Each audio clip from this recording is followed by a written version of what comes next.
దాదాపుగా 4 సంవత్సరాల కిందటి జరిగిన ఘటనలో ఈ రోజు టాపిక్ డైవర్ట్ చేసేందుకు 4వ తారీఖు రాత్రిన సురేష్ ను దళిత ఎంపీని విజయవాడ డిప్యూటీ మేయర్ భర్తను అరెస్ట్ చేస్తారు. నేను అడుగుతా ఉన్నా, సూటిగా నేను ఒక ప్రశ్న అడుగుతా ఉన్నా, ఆ రోజు ఏం జరిగింది? తెలుగుదేశం పార్టీకి సంబంధించిన అఫీషియల్ స్పోక్స్ పర్సన్ పట్టాభి అనే వ్యక్తి ఆ రోజు అప్పట్లో సిట్టింగ్ ముఖ్యమంత్రిగా ఉన్న వ్యక్తిని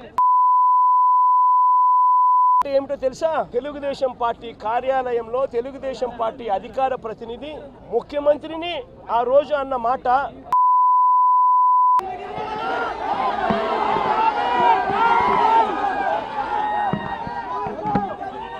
నిజంగా ఆ మాదిరిగా ఒక వ్యక్తి తిడితే రాష్ట్ర వ్యాప్తంగా ఆ ముఖ్యమంత్రిని ప్రేమించే వాళ్ళు, వైఎస్ఆర్ కాంగ్రెస్ పార్టీని అభిమానించే వాళ్ళు, రాష్ట్ర వ్యాప్తంగా ఉన్న వాళ్ళందరికీ కూడా కడుపు మండదా?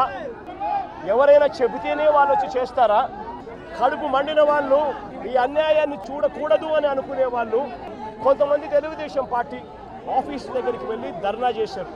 ధర్నా చేస్తే అటువైపు నుండి తెలుగుదేశం పార్టీ వాళ్ళు తప్పు చేసిందే కాక ధర్నా చేయడానికి వచ్చిన వాళ్ళ మీద దాడి చేయడానికి కూడా ప్రయత్నం చేశారు. ఆ దాడి జరిగిన పరిస్థితుల్లో, ఆ తోపులాటలో, ఆ తొక్కిసలాటలో తెలుగుదేశం పార్టీ ఆఫీస్ మీద కొద్దో గొప్ప రాళ్ళు పడిండొచ్చు.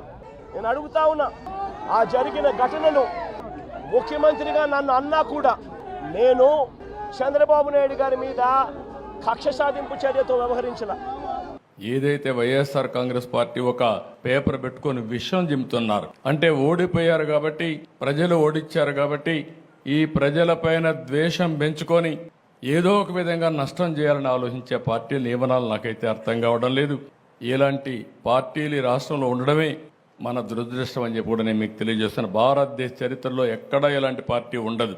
నేరస్తులు రాజకీయాల్లోకి వస్తే, నేరస్తులు రాజకీయ ముసుగులో ఇలాంటి నేరాలు ఘోరాలు చేసి ప్రజా జీవితాన్ని అతలాకుతలం చేసినప్పుడు ప్రజలందరూ అర్థం చేసుకోవాల్సిన అవసరం ఉంది. అదే కానీ నేరస్తులు రాజకీయ ముసుగు లేకపోతే నాకు 2 నిమిషాలు పట్టకొచ్చి తాట తీసి ఎక్కడ పెట్టాలనో అక్కడ పెట్టేవాడిని అని చెప్పి కూడా నేను మీకు తెలియజేస్తున్నా.